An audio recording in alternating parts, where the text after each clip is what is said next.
삶에 관한 것인데요. 이 말씀이 우리의 생명이 된다면 마음의 평강을 늘 유지할 수 있고, 그리고 사회생활을 할 때에도 대인관계를 원만하게 가질 수 있고, 그리고 중요한 자기의 건강을 지켜갈 수 있게 될 겁니다. 스트레스를 만병의 근원이라는 표현도 하죠. 약으로서 어떻게 할 수 없는, 그러니까 몸을 병들게 하는 거거든요. 이 스트레스가 쌓이면 나중에 병으로 나타나서 생명을 잃게 됩니다. 그러면 살만할 때쯤 되면 죽어요. 살만할 때쯤 되면 누리며 살아야 되는데, 살기 위해서 스트레스 참아가면서 참 스트레스 받고 그렇게 살다가 그게 몸과 마음을 망가뜨려서 병이 돼가지고 살만할 때쯤 되면 죽어요. 그래서 그런 말 있잖아요. 살만하니까 죽네. 괜히 나온 말이 아니에요. 그런 현상을 표현하는 거예요.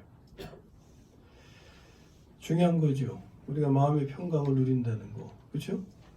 대인관계를 잘 이루어야 한다는 거, 내 건강을 지켜가야 한다는 거, 다 중요한 요인들이에요. 오늘 말씀이 생명이 되어서 그러한 복이 우리 자신의 삶의 실제가 되기를 주님의 이름으로 축원합니다. 네.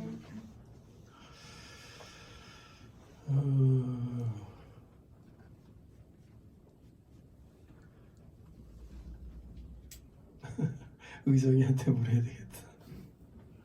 의성이 스트레스 받아 안 받아? 받아? 아빠가 자꾸 스트레스 줘? 아니면 엄마가 줘? 아니면 의진이 때문에? 의진이 때문에 솔직해서 좋다. 우리 소영이는 스트레스 받아 안 받아? 받아? 안 물어볼게. 세진이는 스트레스가 뭔지 몰라? 안 받아? 어릴수록 잘 안 받는구나.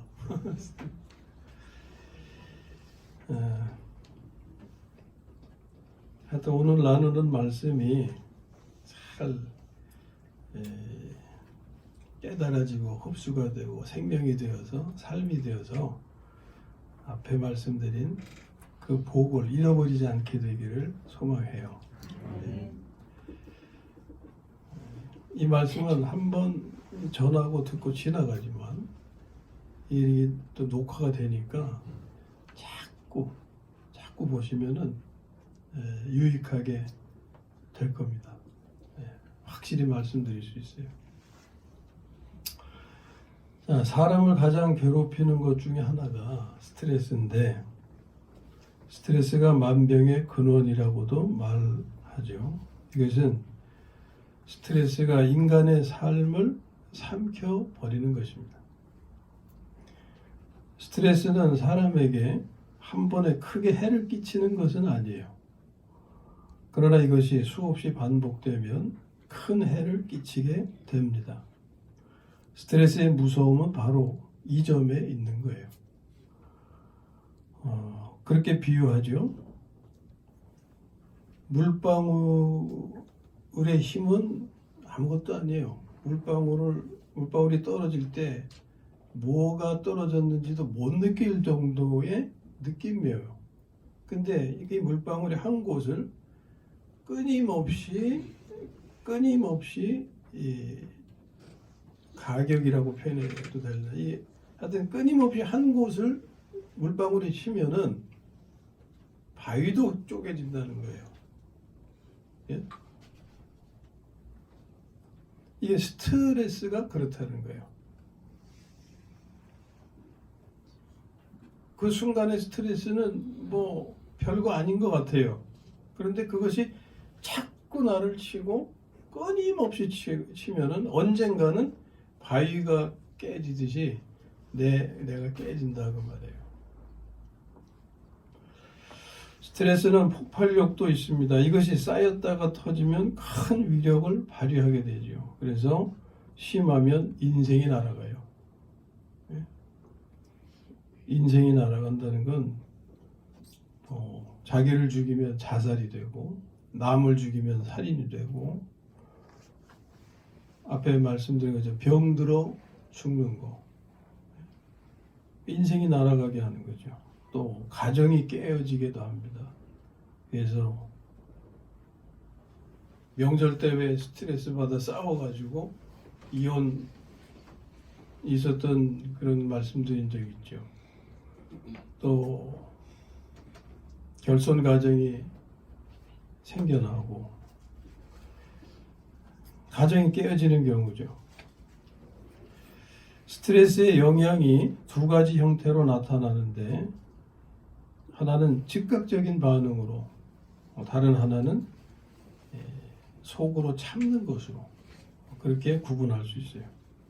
즉각적인 반응으로 나타나는 것을 우리는 분노 조절 장애 이런 말로 표현을 하죠. 운전할 때 많이 나타나는 것이고 부부싸움 때 또는 묻지마 폭행이라든지 살인 어떤 때 저 그런 일 있잖아요. 뭐 유리 닦는 사람 줄을 끊어가지고 죽게 만드는 거. 스트레스 받아가지고 언제 어떤 방향으로 어떻게 튀겨나갈지 모르는 일들이에요. 속으로 참는 경우는 내성적인 분들에게 많이 있죠. 또 직업 때문에 감정 노동자라고 하는데 이제 전화 받으시는 분들 특히 전화 받으시는 분들 그러니까 막 그냥 전화하는 사람은 막 그냥 전화 받는 사람에게 자기 그냥 감정 분노를 막 표현하죠. 근데 그걸 그냥 다 듣고만 있어야 하는 사람들은 죽을 마시는 거예요. 이런 스트레스는 누구나 받습니다. 안 받을 수가 없어요. 저는 그래도 스트레스에 대해서 말씀을 전하고 스트레스를 삼켜버리는 삶을 살아야 된다. 이렇게 말씀을 전하는 입장에 있음에도 불구하고 저도 스트레스를 받는 거예요. 제가 모르게. 예? 저는 그래도 스트레스를 안 받고 산다 이렇게 생각하는데 그 침 놓아주시는 원장님이 스트레스 때문이죠. 이러시는 거예요. 그래서 나도 스트레스를 많이 받고 있구나. 나도 모르는 사이에. 그럼 이런 말씀을 전하는 것은 제가 스트레스를 받지 않는 사람이기 때문에 전하는 게 아니고 우리 다 스트레스 받을 수밖에 없어요. 그런데 이제 그 후에 처리를 어떻게 하느냐가 중요하다는 거죠. 계속 스트레스에 우리가 영향을 받는다면 그것은 스트레스에 삼킴을 당하는 거예요. 먹힘을 당하는 거예요. 그런데 이제 그것을 처리해 스트레스를 극복해 가고 하는 것은 반대로 내가 스트레스를 삼켜버리는 거라 할 수 있죠. 그러니까 내가 스트레스에 삼킴을 당하느냐 아니면 내가 그 스트레스를 잡아먹느냐 이 싸움이다 하는 거예요. 사람은 스트레스의 바다에 놓여 있다고 말할 수 있어요. 스트레스는 모든 사람들의 문제입니다. 그러므로 각자는 이 스트레스 바다에서 살아남는 법을 배워야 하는 거죠. 오늘 말씀은 바로 그 길을 가르쳐 주시는 겁니다. 자신이 어떤 유형에 속하든지 즉각적으로 스트레스를 푸는 그런 타입이든지 아니면 속으로 참아서 그것을 견뎌내려고 하는 타입이든지 하여튼 어떤 유형에 속하든지 오늘 말씀이 스트레스로 발생하는 모든 문제를 해결할 수 있게 해주는 답이 될 겁니다. 그래서 이 말씀을 잘 경청하시기를 권면드리는 거예요. 자, 바울의 경험을 통해서 우리가 그것을 알게 되는데, 바울, 주님의 사도 바울은 예수를 믿은 후에 삶이 달라진 사람입니다. 그 전과 후를 표현하면 이렇게 말할 수 있어요. 예수님을 믿기 전에는 그 삶이 죽을 맛이었어요. 예수님을 믿고 난 후에는 이제 살맛 나는 삶이 되는 거죠. 예수님을 믿기 전에는 입만 열면 탄식이 나왔어요. 그게 로마서 7장에서 대표적인 거죠. 오라 나는 곤고한 사람이로다. 이 사망의 몸에서 누가 나를 건져내랴. 이 죽을 맛으로 사는, 죽을 지경에 처한 나의 삶을 이 상황에서 누가 나를 건져줄 수가 있겠나. 그 탄식이죠. 그러다가 예수님을 믿은 후에는 완전히 바뀌어요. 살맛 나는 삶으로 완전히 바뀌게 돼요. 그래서 그때는 입만 열면 뭐라 그랬어요? 감사하세요. 기뻐하세요. 오호라 나는 곤고한 사람이로다. 이 말은 싹 없어졌어요, 이제. 그죠? 감사하라, 기뻐하라. 오늘 말씀은 그의 삶을 달라지게 한 것이 무엇인지를 말해 주는 겁니다. 한번 같이 따라해 보실까요? 이제는 내가 사는 것이 아니요 오직 내 안에 그리스도께서 사시는 것이라. 아멘. 자, 여기서 우리가 주의 있게 보셔야 할 것은 삶의 주인이 달라진 겁니다. 이제는 내가 사는 것이 아니요. 이건 뭡니까? 전에는 자기가 살았다는 거잖아요. 이제는 오직 내 안에 그리스도께서 사신다. 예? 삶의 주인이 달라졌어요. 이것은 주관적 경험을 나타낸 것입니다. 자기의 경험을 말하는 것이지 남의 경험을 말하는 것이 아닙니다. 이것은 보이지 않는 부분에서의 변화의 내용이에요. 내가 사는 것, 이건 보이는 부분이죠. 그런데 내 안에 그리스도께서 사신다고 하는 것은 보이지 않는 부분이에요.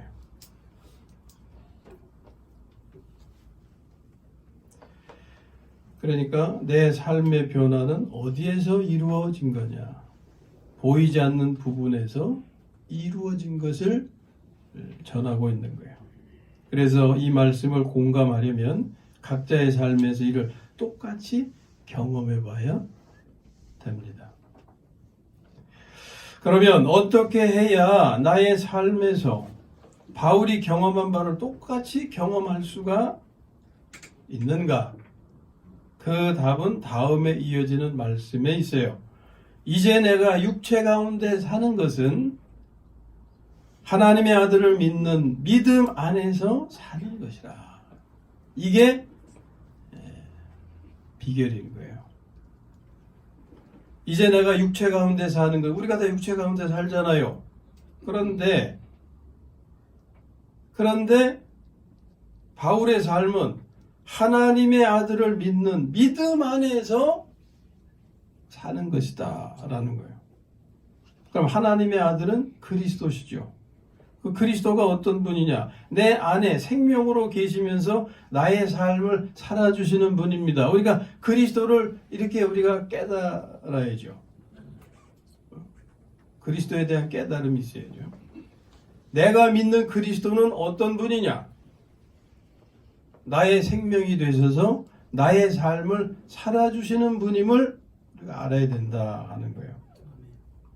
이 하나님의 아들을 믿는 믿음 안에서 산다는 거예요. 이 길만이 내가 바울과 같은 경험을 가질 수 있는 길입니다. 곧 그리스도를 믿는 믿음 안에서 살고자 한다면 삶의 주인이 내가 아니고 그리스도로 바뀌어진다는 거예요. 이것이 생명을 바꾸는 것입니다. 계속 되풀이해서 말씀드리는 생명을 바꾼다고 하는 것이 바로 이것을 말하는 거예요. 그러면 그리스도께서 삶의 주인이 되시면 어떻게 달라지는가? 한 군데 말씀을 우리가 참조해서 같이 이해하도록 하겠는데 직접 찾겠습니다. 신약성경 249쪽을 찾아주세요. 말씀을 좀 같이 보셔야 될 것 같아요. 신약성경 249쪽입니다. 로마서 8장 11절. 자, 찾으셨으면 읽습니다. 11절, 8장 11절 시작. 예수를 죽은 자 가운데서 살리신 이의 영이 너희 안에 거하시면 그리스도 예수를 죽은 자 가운데서 살리시니라. 너희 안에 거하시는 그의 영으로 말미암아 너희 죽을 몸도 살리시리라. 아멘. 자, 그 다음에 13절을 읽습니다. 시작. 너희가 육신으로 살면 반드시 죽을 것이되 영으로서 몸의 피를 죽이면 살리니. 아멘. 자, 그리스도께서 삶의 주인이 되시면 이렇게 달라진다는 것을 말씀하고 있어요. 자, 달라지는 것을 표현한 것이 뭐냐면 13절에 영으로서 몸의 행실을 죽이면 살리니 라는 말씀이에요. 그러면 그 영은 어떤 것이냐? 이걸 알기 위해서 우리가 11절 말씀을 읽은 거예요. 11절에 예수를 죽은 자 가운데서 살리신 이의 영 그랬죠? 바로 이 영. 너희 안에 이 영이 너희 안에 거하시면 그리스도 예수를 죽은 자 가운데서 살리신 이 누굽니까? 하나님이시죠. 하나님이 너희 안에 거하시는 그의 영으로 말미암아 너희 죽을 몸도 살리시리라. 그리고 13절에 가서 영으로서 몸의 행실을 죽이면 살리니 이렇게 말씀하는 거예요. 그러니까 이 영은 몸의 행실을 죽이는 영은 앞에서 말씀한 하나님의 영이다. 그 하나님의 영은 어떤 영이냐? 죽은 자도 살리시는 능력의 영이다. 이걸 알게 하기 위해서 예수를 죽은 자 가운데서 살리신 이라는 수식어가 2번 되풀이하고 있는 거예요. 그냥 간단히 하나님의 영이 너희 안에 거하시면 이렇게 하면 될 것을 예수를 죽은 자 가운데서 살리신 이라고 풀어서 설명하는 거예요. 그 하나님의 영이 너희 안에 거하시면 그 하나님을 다시 한번 그리스도 예수를 죽은 자 가운데서 살리신 이라고 풀어서 표현하고 있는 거예요. 그것은 하나님이 어떤 분이시냐 하는 것을 우리에게 정확히 알게 하시기 위해서. 그 하나님이 어떤 분이세요? 죽은 자도 살리시는 분. 이 하나님의 영, 이것은 지금 자신의 생명으로 계신 하나님의 아들이신 거예요. 자, 9절 말씀을 읽습니다. 거기서 시작. 하나님의 영이 거하시면 너희가 육신에 있지 아니하고 영에 있나니 누구든지 그리스도의 영이 없으면 그리스도의 사람이 아니라. 아멘. 우리에게 무슨 영이 있다고요? 그리스도의 영. 그리스도인에게는 그리스도의 영이 있다. 이 그리스도의 영이 하나님의 영인 거예요. 그러니까 영으로서 몸의 행실을 죽인다고 할 때 이 영은 죽은 자도 살리실 능력의 하나님의 영이시고 지금 우리의 생명으로 계신 하나님의 아들 그리스도를 의미한다 그 말이에요. 이 영이 몸의 행실을 죽인다고 할 때 몸의 행실이 뭐냐? 육신대로 사는 것, 내가 사는 것이죠. 이게 성질대로 살고 교만하게 사는 이것을 죽인다. 사실 우리가 십자가에서 다 죽었잖아요. 그런데 현실의 삶에서 그것을 죽일 필요가 있는 거예요. 그건 무슨 관계라고 그랬어요? 이미 십자가에서 죽었다고 하는 건 교리고, 내 삶에서 그것을 죽여가는 것은 교리를 실제되게 하는 거라고 그랬잖아요. 이게 지금 영으로서 몸의 행실을 죽인다고 하는 말씀은 교리적으로 이미 다 이루어 놓으신 하나님의 은혜를 자신의 삶에 실제되게 하는 삶으로 이루어가고 있음을 말씀하는 거예요. 그러니까 내가 사는 것을 죽인다고 하는 것은 십자가에 죽은 내가 내 삶에 적용되는 거죠. 곧 자신이 그리스도와 함께 못 박힌 것이 사실이 되는 거죠. 이것은 생명을 바꾸는 기도를 통해서 그리스도가 주인 되시게 하는 것입니다. 그렇게 해야 그 결과는 살게 된다 그 말이에요. 영으로 몸의 행실을 죽이면 산다. 구체적으로 이해해야지 알게 되죠. 그러면 몸의 행실이라는 게 성질입니다. 교만입니다. 성질의 경우를 우리가 생각하면 성질 나잖아요. 이게 몸의 행실이에요. 내가 사는 거예요, 이게. 그럴 때 영으로 죽인다고 하는 것은 어떻게 하는 거냐? 생명을 바꾸는 기도를 실행한다 그 말이에요. 성질 날 때 어떻게 한다고요? 주님, 저의 온유가 되어 주세요. 이게 영으로서 몸의 행실을 죽이는 행위예요, 이게. 그러면 성질은 잠재워지고 온유하게 된다. 온유하게 되는 것이 살게 되는 거예요. 살만 나게 되는 거예요.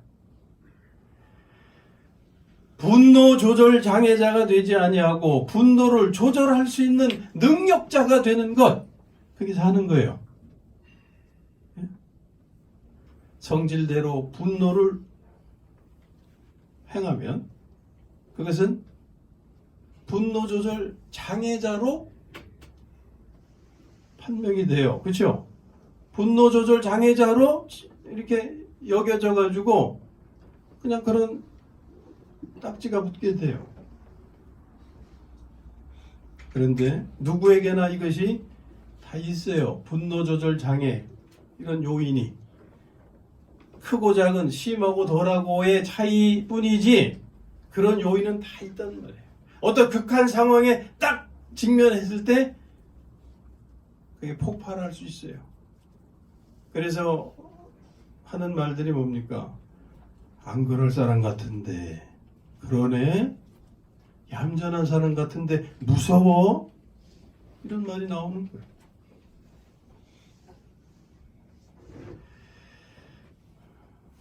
하나님의 영으로 내 몸의 행실을 죽이면 살게 된다. 성질이 나를 삼켜버리려고 할 때 주님, 이 순간 저의 온유가 되어주세요. 그리하면 하나님의 생명이 내 몸의 행실을 삼켜버리셔서 분노 조절 장애자가 되지 아니하고 분노를 조절할 수 있는 능력자가 되게 하신다. 아멘. 아멘. 내가 능력자가 아니라 내 안에 계신 주님이, 하나님이 능력자이신 거예요. 이게 질그릇 안에 뭘 담고 있다고 그랬어요? 보배인 겁니다. 이 같은 모습이 그리스도를 믿는 믿음 안에서 살고자 할 때, 곧 그리스도가 삶의 주인이 되실 때 그 사람에게서 경험되어지는 내용인 것입니다. 영으로서 몸의 행실을 죽일 수 있는 것, 하나님의 생명 되시는 그리스도가 내 몸의 행실을 죽일 수 있는 것, 성질과 교만과 욕심과 미움과 이런 것들. 스트레스가 심하면 돌아요. 다 그런 게 아니라 돌 수도 있다고 말해요. 네? 스트레스가 심하면, 시집살이에 문화적 충격에 적용이 안 되고 고통이 심하고 하면 돌아버릴 수 있어요. 정신질환이 되죠. 화병이 날 수도 있습니다. 사기당하여 큰 손해 보았을 때라든지 또는 망했을 때 화병으로 나타나죠. 우울증에 빠지기도 하고 소화불량에 걸리기도 하고 얼굴이 망가지기도 하고 주근깨가 생기는 이런 현상도 다 스트레스가 이유라고 하죠. 아까 살만하니까 죽네하는 것은 몸에 병이 심해서 암이 생겨나는 거예요. 암으로 발전하는 거예요. 자, 이러한 것들을 우리가 풀어야 하는데 푸는 방법을 보면 여러 가지 모습을 보여요. 스트레스를 받을 때 맞받아치는 모습도 있죠. 그러면 큰 소리가 나든지 폭력이 발생하게 됩니다. 폭력이 발생하면 그것은 사회 문제가 되죠. 분노 조절 장애로 나타나는 폭력 등이 그런 경우가 되죠. 또 이 스트레스를 풀기 위해서 다른 것에 의존합니다. 술을 마신다든지, 예? 마약에 빠진다든지, 오락에 빠진다든지. 그러면은 어떻게 되겠어요? 그것이 심하면 자신의 건강을 망쳐요. 그러면 생활을 망칩니다. 자기 혼자 망하는 게 아니라 자기가 혼자면 문제가 없는데 혼자라도 그렇죠. 가족들이 있잖아요. 더구나 가정을 가진 사람들은 가족에게 피해를 주고 가정을 망치게 돼요. 도박에 빠져서 헤어나지 못해가지고 점점 가산이 기울어지고 가족이 흐트러지고 하는 경우도 봤어요. 또 먹는 것으로 풀기도 합니다. 그러면 살만 찌게 되죠. 또 어떤 사람은 물건 사는 것으로 풀어요. 필요한 것도 아닌데 그냥 사재기래. 예? 쓸데없는 거. 근데 그게 다 스트레스 때문에 나타나는 현상인 거예요. 또 어떤 사람은 스피드로 풀어요. 미국에 있을 때 그 한국인 미군인데 스트레스 받으면 이 경주장으로 달려가요. 스피드로 풀어. 그러니까 아내가 항상 마음 졸여가지고, 예? 아내도 스트레스 안 주려고 애를 쓰지요. 근데 안 하려고 해도 그런 현상이 나타나는데 어떻게 해요? 그러면 스트레스 받게 되면 그걸 풀기 위해서 남자는 그냥 그 자동차 스피드를 통해서 그걸 풀려고 하는 거예요. 얼마나 위태한 삶입니까? 또 말로 푸는 경우 남을 괴롭히고 험담하고 하는 그런 모습으로 나타나죠. 정말 많은 경우 이외에도 수 없는 경우가 우리의 삶에 있습니다. 이런 모습은 모두 스트레스에 잡혀 먹히는 삶인 거예요. 자기가 살고자 하면 자기가 산다는 것은 옛 생명으로 사는 거죠. 자기가 살고자 하면 결단코 여기서 벗어날 수가 없어요. 그리스도께서 살아주셔야 하나님의 생명으로 살아야 곧 그리스도를 믿는 믿음 안에서 살아야 여기서 벗어나는 삶을 이룰 수 있게 된다 하는 것을 우리에게 알려주시는 겁니다. 그리스도께서 살아주시면 어떻게 된다고요? 한번 따라하시죠. 영으로 몸의 행실을 죽인다. 나의 생명 되시는 하나님의 아들 그리스도가 몸의 행실을 죽이신다 그 말이에요. 내 성질 또는 알코올, 마약, 오락, 분노 조절 장애, 행동 이런 것들을 처리해 주신다. 죽이신다. 곧 하나님의 능력이 스트레스를 삼켜버리는 거죠. 스트레스 요인은 그때그때 흩어버려야 합니다. 쌓이지 못하게 해야 돼요. 곧 하나님의 생명이 죽을 것을 삼켜야 한다 그 말이에요. 죽을 것이라는 것 몸의 행실, 성질이나 미움이나 뭐 이런 것들이 되죠. 이것은 앞서서 우리가 나눈 것처럼 맞받아쳐서 푸는 것이 아니고 맞받아쳐서 풀 수 있는 게 아닙니다. 이것은 자기 성질 육신을 십자가에서 죽임으로 처리하는 것입니다. 그러므로 밖으로는 소리가 나지 않게 되죠. 다른 사람이 보기에는 참는 것으로 보입니다. 이 점은 안 믿는 사람의 모습과 다를 바가 없어요. 그러나 내적인 현상은 같지가 않은 것입니다. 안 믿는 사람, 곧 자기가 참는 사람은 스트레스를 모아두는 거예요. 그것이 한계점에 이르면 폭발해버리죠. 그러나 그리스도를 믿는 사람, 곧 그리스도의 생명으로 살고자 하는 사람은 자신의 성질, 육신을 십자가에서 죽임으로 내가 죽이는 게 아니라 그리스도께서 죽이시는 거죠. 내 성질 육신을 십자가에서 죽임으로 스트레스를 모아두는 것이 아니라 하나님의 능력으로 삼켜버린다. 그러므로 폭발할 일이 없는 거죠. 폭발할 것이 없으니까. 스트레스가 모아지면 반드시 폭발합니다. 이것이 심하면 인생을 망치거나 가정을 깨뜨리거나 사업을 망치거나 대인관계를 단절시켜요. 스트레스는 흩어져야 하고 삼켜져야 합니다. 이는 오직 하나님의 아들 그리스도를 믿는 믿음 안에서 살고자 할 때 이루어지는 것이다. 예수님을 믿는 삶은 이렇게 분명히 이전과는 다른 삶이 되는 겁니다.